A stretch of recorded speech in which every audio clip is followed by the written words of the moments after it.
Assalamualaikum warahmatullahi wabarakatuh. Bismillah, alhamdulillah, wassalatu wassalamu ala rasulillah, amma ba'du. Selamat berjumpa kembali di AJ Dakwah TV. Semoga kita semua senantiasa diberikan kesehatan dan keberkahan oleh Allah Subhanahu wa taala. Amin ya Allah ya rabbal alamin. Di video kali ini kita akan membahas tentang Kiai Haji Imaduddin Utsman Al-Bantani yang memberikan komentar berkaitan dengan ijazah Bapak Joko Widodo yang sedang digugat. Nah, berkaitan dengan ini, maka Kiai Haji Imaduddin Utsman Al-Bantani kemudian memberikan statement, memberikan analisa tentang Bapak Presiden Joko Widodo, ijazahnya asli atau palsu. Nah, berikut ini tanggapan statement dari Kiai Haji Imaduddin Utsman Al-Bantani berkaitan dengan ijazah Bapak Joko Widodo. Masalah ijazah Pak Jokowi ini. Pak Jokowi ini kan sudah 22 tahun ya mengabdi di bangsa negara kita ini. Mulai dari sebagai wali kota Solo ya 2005. Kemudian terpilih kembali di 2010. Kemudian 2012 mencalonkan sebagai gubernur di DKI Jakarta. 2014 juga masuk KPU lagi, 2014 sebagai calon presiden. Kemudian 2019 beliau menggunakan ijazah itu lagi untuk calon presiden yang kedua. Jadi apa iya gitu? Kan di situ ada KPU yang memverifikasi data-data seorang calon. Apakah KPU di Solo waktu itu begitu bodoh menerima sebuah ijazah yang palsu kemudian diloloskan? Kemudian kalau misalnya waktu pertama itu palsu, apa iya dalam proses politik selama 5 tahun di mana beliau menjadi seorang wali kota kan tentu ada musuh-musuh politik. Kalaulah itu ijazahnya palsu, sementara dia nyalonnya di Solo, tentu kan banyak teman-temannya di Solo juga. Lah dia dulunya sama saya gitu, tahun 1980 itu dia bersama saya, mancing-mancing aja ndak sekolah atau ndak kuliah. Pasti ada yang begitu tuh. Tapi buktinya beliau bisa untuk nyalon lagi 2010, ya kan? Nah tentu ini secara logika saja, ini sudah jauh lah. Kalau kita mengatakan tentang ijazah Pak Jokowi itu palsu atau tidak, jadi sudah tidak relevan, jadi sudah tidak masuk logika publik, ya kan? Kemudian kita lihat bagaimana Pak Jokowi tahun 2005 menjadi wali kota. Prestasi-prestasi beliau yang diakui bukan hanya oleh orang Solo, beliau diakui oleh Bung Hatta Award sebagai orang-orang yang seorang pemimpin wali kota yang mampu untuk memimpin kotanya dengan baik. Juga dari Harian Republika beliau dinobatkan sebagai tokoh pembaruan 2010 oleh Harian Republika. Kemudian bagaimana reformasi birokrasi beliau selama menjadi wali kota Solo itu. Dan prestasi yang paling diacungi jempol adalah kasus pemindahan para pedagang kaki lima dari Taman Banjarsari ke Pasar Kelitikan. 900 pedagang PKL itu dengan sukarela bisa untuk direlokasi ke Pasar Kelitikan. Sementara kalau sudah bicara tentang ekonomi, bicara tentang pedagang kaki lima, rakyat kecil, kan ini sangat riskan. Di situ ada sesuatu, banyak jebakan-jebakan oleh seorang politisi untuk bisa dipilih kembali karena sudah terkait dengan ekonomi masyarakat kecil. Tetapi Pak Jokowi bisa melakukannya tanpa gejolak, dan dengan sukarela para pedagang-pedagang itu mau direlokasi ke Pasar Kelitikan dari Banjarsari, dari Taman Banjarsari, sehingga kemudian menjadi taman yang indah. Dan bagaimana pembuatan KTP dipermudah, kemudian pelayanan kesehatan, peningkatan lapangan kerja, sehingga pengangguran dikurangi dan lain sebagainya. Kemudian ketika 2 tahun beliau menjadi gubernur di DKI Jakarta, sudah banyak program-program walaupun dengan sebuah pemerintahan yang bisa dikatakan singkat, tapi 2 tahun itu beliau sudah banyak gebrakan-gebrakan melalui kartu Indonesia, kartu Jakarta Pintar, kartu Jakarta Sehat, dan lain sebagainya. Kemudian ketika jadi presiden, coba bayangkan Mas Rifki, selama beliau 2 periode jadi presiden Indonesia ini, sudah 40 lebih bendungan yang bisa dibangun selama pemerintahan Pak Jokowi. Ribuan kilometer jalan nasional itu dibangun oleh Pak Jokowi. Mungkin mencapai 6.000 kilometer jalan nasional. Kemudian 2.700 jalan tol. Hingga kita ke Surabaya itu sekarang 9 atau 10 jam sudah nyampe. Kemudian jalan desa, Bang Rifki, coba jalan desa itu 300.000 kilometer jalan desa dibangun oleh Pak Jokowi selama pemerintahannya. Kemudian jembatan di desa-desa itu 2 juta meter jembatan desa bisa dibangun oleh Pak Jokowi. Kemudian pelabuhan dan bandara itu bisa dibangun oleh Pak Jokowi. Kemudian IKN, ini adalah mercusuar IKN ini yang harus dilanjutkan, karena ini adalah merupakan jawaban dari berbagai macam permasalahan DKI Jakarta. Pemerataan pembangunan antara Indonesia, Pulau Jawa dengan pulau lainnya. Nah, ini mampu dilakukan dengan keberanian dan kecerdasan oleh Pak Jokowi tanpa banyak ngomong, kan. Lalu tiba-tiba hari ini ada orang ketika Pak Jokowi sudah selesai menjalankan tugas sebagai pemimpin yang diakui oleh dunia, juga diakui sendiri oleh Bapak Presiden kita yang ke-8 hari ini, Bapak Prabowo, bahwa Bapak Jokowi sebagai Presiden ke-7 itu telah mampu membawa Indonesia ini sampai pada sekarang ini dalam tahap-tahap rakyat tidak kekurangan makan. Rakyat relatif sejahtera. Kemudian Pak Prabowo sebagai seorang manusia yang menunjukkan rasa terima kasih kepada Pak Jokowi ketika beliau beberapa kali sejak tahun 2004 atau 2000 berapa mencalon belum pernah jadi. Didukung Pak Rizik Syihab itu nggak pernah jadi-jadi. Ketika nggak didukung Pak Rizik Syihab, didukung Pak Jokowi malah jadi. Tentu yang menurut Gus Dur, Bapak Prabowo adalah merupakan sosok yang ikhlas. Kalau yang ikhlas pilih Pak Prabowo. Kalau mau ikhlas itu Pak Prabowo. Begitu kata Gus Dur. Maka karena saya meyakini Gus Dur seorang waliullah, saya kira Bapak Prabowo tidak akan melupakan Bapak Jokowi.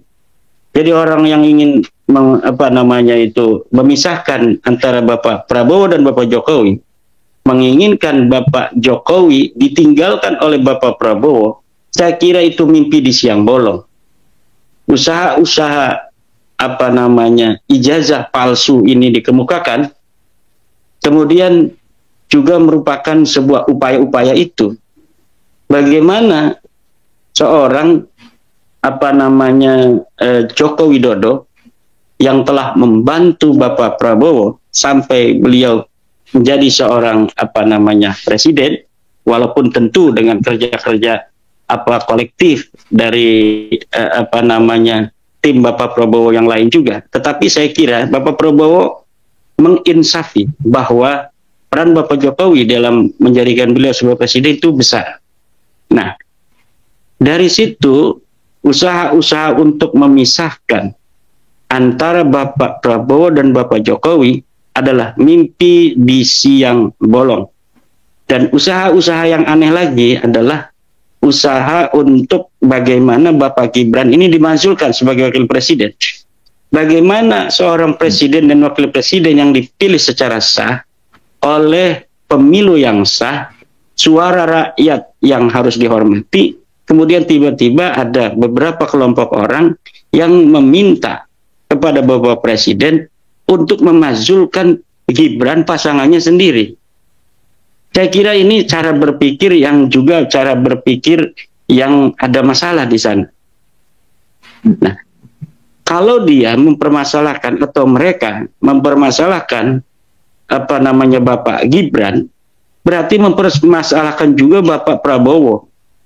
Ketika mempermasalahkan kedudukan Bapak Gibran Rakabuming Raka sebagai wakil presiden yang sah yang dipilih secara demokratis oleh suara rakyat, kemudian dipermasalahkan karena katanya ada sesuatu yang cacat secara secara konstitusi. Seharusnya dipermasalahkannya itu adalah ketika sedang kampanye. Jangan orang-orang yang sekarang menggugat itu bahkan ikut kampanye mendukung calon lainnya. Dia sama sekali tidak mempermasalahkan tentang legitimasi disahkannya Bapak Gibran sebagai calon wakil presiden.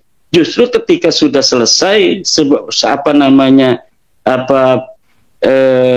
tahapan pemilu itu dan Bapak Gibran ditetapkan sebagai wakil presiden Republik Indonesia, kemudian baru dipermasalahkan dan diusulkan untuk dimajulkan. Tentu Bapak Prabowo sebagai orang yang bijaksana, orang yang cerdas dalam politik, orang yang sudah digembleng, dikawah candra di muka kehidupan, bahkan beliau sebagai kesatria Indonesia, yaitu sebagai tentara, tidak akan mudah untuk ditekan, tidak akan mudah untuk diberikan masukan-masukan yang tidak masuk akal seperti itu. Dan saya kira kasus ijazah palsu itu kemarin ada kaitan pula dengan upaya-upaya secara politik untuk mendelegitimasi bukan hanya Pak Jokowi sebagai target, juga di situ Bapak Wakil Presiden Gibran Rakabuming Raka juga menjadi target. Dan saya kira bangsa Indonesia yang telah memberikan suaranya terhadap Bapak Gibran itu tidak akan rela suaranya kemudian dipermainkan hanya karena ada kekurangan puasan secara elektoral, kekalahan dalam pemilu, kemudian orang-orang ini kemudian mempermasalahkan legitimasi Bapak Gibran sebagai wakil presiden. Kemudian mengenai tentang datangnya Rismon Sianipar dan orang-orang yang sekarang sedang dipolisikan oleh Bapak Jokowi, ya saya kira seharusnya ini istilahnya mereka kan mempermasalahkan ijazah Pak Jokowi, muntang-manting istilahnya itu di media sosial bahwa Bapak Jokowi ijazahnya palsu, Bapak Jokowi skripsinya palsu. Bapak Jokowi sabar. Nah, ketika Bapak Jokowi melaporkan, mereka kepanasan. Mereka flying victim, katanya ini kriminalisasi. Kriminalisasi gimana? Anda menuduh Bapak Jokowi yang terhormat, yang 20 tahun menjabat sebagai pejabat, bahkan 22 tahun, kemudian dituduh ijazahnya palsu, sedangkan ini negara hukum, ada pasal tentang penyemaran nama baik, penyebaran berita bohong, kemudian dilaporkan oleh Bapak Jokowi, kemudian Anda bilang ini adalah kriminalisasi. Kriminalisasi itu orang yang tidak melakukan tindakan kriminal kemudian dikriminalkan, itu namanya kriminalisasi. Orang yang tidak atau tidak sebagai pengedar narkoba kemudian ditaruh narkoba di mobilnya atau di rumahnya kemudian dituduh sebagai pengedar narkoba, itu namanya kriminalisasi. Tetapi orang yang jelas ada jejak digitalnya, dia mengatakan Bapak Jokowi ijazahnya palsu, sudah diberikan klarifikasi dari UGM bahwa kami yang mengeluarkan ijazah dan kami memastikan ijazah Pak Jokowi ini asli. Mereka tidak terima, masih aja mereka itu mengatakan ijazah Bapak Jokowi palsu. Kemudian teman-teman Pak Jokowi banyak yang satu kelas telah memperlihatkan ijazahnya sama dengan ijazah Pak Jokowi. Mereka tidak percaya juga bahwa itu dibayar katanya. Itu dicipta kondisikan. Orang-orang suruh mengaku sebagai teman-teman Pak Jokowi. Pak Jokowi masih diam. Lalu mereka datang ke rumah Pak Jokowi. Apa? Itu akhlak Indonesia? Bukan. Itu bukan akhlak Indonesia. Ada orang yang tiba-tiba datang ke rumah orang, Assalamualaikum, Bapak coba saya ingin lihat ijazah Bapak asli atau bukan. Kan ini dalam struktur peradaban dan akhlak dari bangsa Indonesia ini sudah jauh. Apalagi Bapak Jokowi orang Solo. Orang-orang yang peradabannya lebih halus dari bangsa Indonesia lainnya. Bahkan dari satu pulau Jawa dengan kami yang ada di Banten itu berbeda. Kultur orang Solo yang halus. Nah, tentu ini beda dong perasaan di hatinya. Dicatat oleh Pak Jokowi, oke, berarti ini orang-orang ini bukan mencari kebenaran. Orang ini ingin mencari masalah. Mungkin dia ada benci pada saya. Boleh. Nanti negara ini hukum, negara hukum, saya laporkan saja. Dilaporkanlah sama Pak Jokowi. Setelah dilaporkan, mereka kemudian ke Kelabakan. Minta bantuan ke beberapa tokoh, termasuk ke Bapak Rizik Syihab, mengadukan ijazah palsunya Pak Jokowi. Mungkin kata Bapak Rizik Syihab, saya juga lagi pusing sebenarnya menghadapi tuntutan nasab palsu.